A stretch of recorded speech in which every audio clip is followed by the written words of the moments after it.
Hello guys, আজকে আমরা চলে এসেছি দার্জিলিং জুতে। আর এখানে এন্ট্রি ফি হচ্ছে পার হেড 110 টাকা। চলুন আপনাদের ঘুরিয়ে দেখাই এই সুন্দর জায়গাটি। ভিতরে ঢুকেই প্রথমেই চোখে পড়বে হিমালয়ান ব্ল্যাক বিয়ার।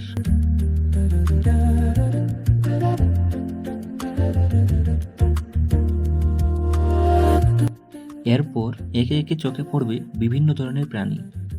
আর এইখানে সবকিছু খুব সুন্দর এবং ন্যাচারাল এনভায়রনমেন্টের মধ্যে রাখা হয়েছে। এইখানে আছে সাইবেরিয়ান লেপার্ড,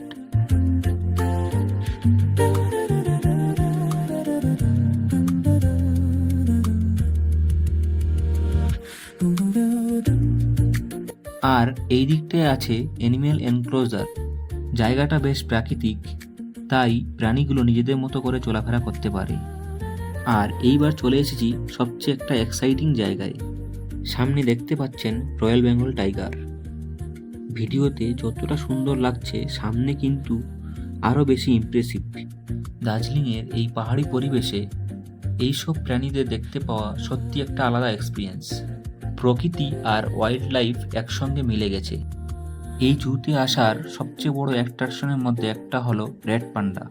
অনেকেই শুধু রেড পান্ডাকে দেখার জন্যই এখানে আসেন, তবে আমরা যখন এসেছিলাম আমরা রেড পান্ডাকে দেখতে পাইনি। এখানে শুধু বড় বড় প্রাণী না, পাখিও থাকে অনেক। আর আমরা ঢোকার সময় হিমালয়ান বিয়ারকে যেভাবে দেখতে পেয়েছিলাম, এখন তার থেকেও ভালো সুন্দরভাবে দেখতে পাচ্ছি।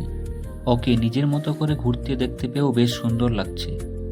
তো গাইস, আমরা এই ওয়াইল্ড লাইফ ছোট্ট ট্যুরটি এখানেই শেষ করছি। পুরো জায়গাটা ঘুরতে একটু সময় লাগে, তাই হাতে সময় নিয়ে আসবেন।